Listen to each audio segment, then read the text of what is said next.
ئەم پرسیارە چیمان هەیە؟ تانکێکمان هەیە قەبارەکەی پێیاوین کە 3 متر توان سێ. A 3 meter cubic rigid tank contains hydrogen at 250 kilopascal. پرێژەریشی پێیاوین کە 250 kilopascal and 550 Kelvin تمپریچەرێکیشی پێیاوین کە یەکسانە بە 550 Kelvin. The gas is now cooled until its temperature drops to 350 Kelvin. تمپریچەری دووەم سارد دەبێتەوە بۆ 350 Kelvin. Determine the final pressure in the tank پرێژەری دووەم لە تانکەکەیە and the amount of heat transfer. ئێستا چیەکەین؟ یاسای یەکەمی سێرمۆداینامیکە نووسین کە چییە؟ دڵتا U یەکسانە بە Q نێتی in minus work نێتی out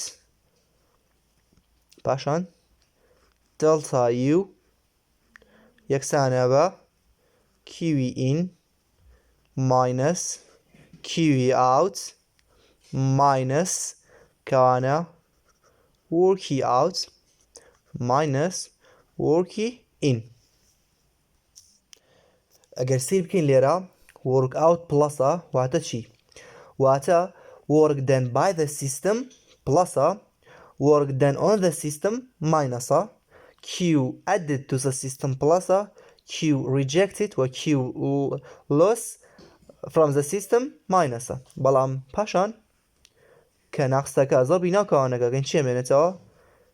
Q in ئەمێنێتەوە واتە heat added to the system minus Q out heat rejected from the system minus ضربي my plus minus work out minus ضربي minus plus work in. بەڵام ئەگەر سیریکەین ئەمە rigid تانکە سیرێکین هیچ وەرکێکمان نییە بۆیە ئەمانە ئەڕۆن چی ئەمێنێتەوە؟ worky in سفرە worky out سفرە پاشان ئەڵێ چی؟ the gas cooled the gas is now cooled گازەکە سارد دەبێتەوە کاتەوە Q outە کاتە Q inیش چییە؟ سفرە کاتە چیمان هەیە بەتەنیا delta U equal to minus Q out ئەمە یاسای یەکەمی سێرمۆداینامیکە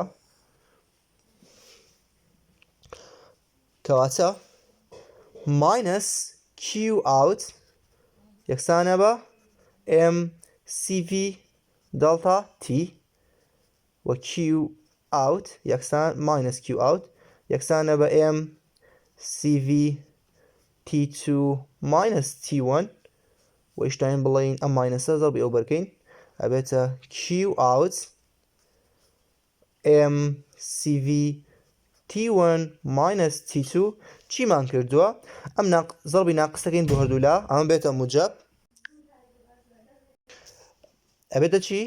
mCV T1 minus T2 ئێستا بزانین چیمان هەیە؟ تمپریچەری یەکمان هەیە بەڵێ تمپریچەری توشمان هەیە بەڵێ کاتە توانین Q out بدۆزینەوە کاتە Q out یەکسانە بە ماسمان نییە بۆیە بێ ماسەکە بدۆزینەوە ماسە دۆزینەوە ماس یەکسانە بە P1 V1 لەسەر RT1 کاتە ماسەکەمان یەکسانە بە پرێژەری یەکەم 250 کیلۆ پاسکال ڤۆلیۆمی یەکەم 3 متر توان سێ ئاڕەکەمان چەندێکە 4.124 کیلۆ پاسکال متر توان سێ کیلۆگرام پێر کەلڤن زەربی تێمپێرەچەری یەکەم کە کەلڤنە 550 پاشان ماستەکەمان دەرەچێت بە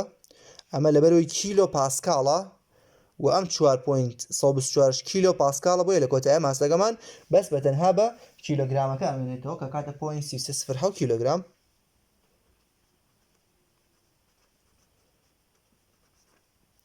پاشان ئەمە کانستنت ڤۆلیۆمە لەبەرەوەی ڕجی تانکە کەواتە ڤۆلیۆمی یەکەم یەکسانە بە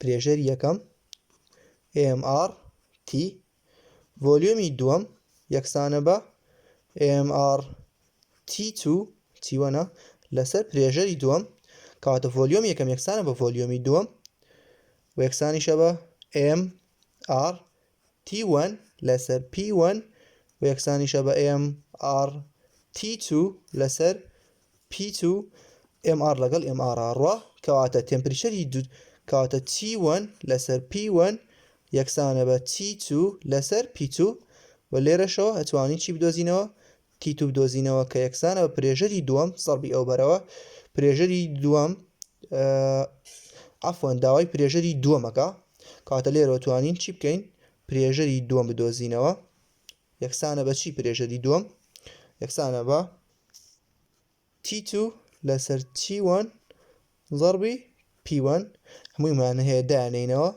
پرێژەری دووەم یەکسانە بە چەند 159.1 کیلۆ پاسکال بەڵام بێ وریابین پێویستە تمپریچەری دووەم 350 کلڤنە دابش تمپریچەر یەکەم 550 کلڤنە سەی پرێژەر یەکەم 250 کیلۆ پاسکالە ئەبێم تمپریچەرانە بە کلڤن بن ئێستا چیە دۆزینەوە Q out دۆزینەوە کەواتە ئێستا Q out دەکات MCV دەڵتا T پاشان ئەوە نەخسەمان بردەناوە کە بووە T1 - T2 ماسی یەکەمان دۆزیەوە ماسەکەمان دۆزیەوە نەک ماسی یەکەم ئەفۆن ماس کۆنستنتە کلۆزە سیستەمە پوینت 3.07 کیلۆگرام زەربی CV CV لە هەندێک کاتێک کە CV ئەگەر بێت و تەیبڵت باتێ چۆن CV دۆزیتەوە تمپریچەری یەکەم زایان تمپریچەری دووەم دابەشی دووەکەی واتە ئەڤەرێج تمپریچەر دۆزیتەوە لەو تمپریچەرە CV دۆزیتەوە بۆ نووسیمانە CV ئەڤەرێج دەکاتە 10.377 کیلۆجول پێر کیلۆگرام کلڤن یاخود هەندێک جار خۆی یەکسەرە داتێ 10.377 کیلۆجول پێر کیلۆگرام کلڤن تمپریچەر یەکەم ماینەس تمپریچەری دووەم ئەنووسین چەندێکە 550 ماینەس تمپریچەر یەکەم کە چەندێکە 350 لێەوە چی ئاوتەکەمان دەرەچێت کە یەکسانە بە 686.2 کیلۆ جول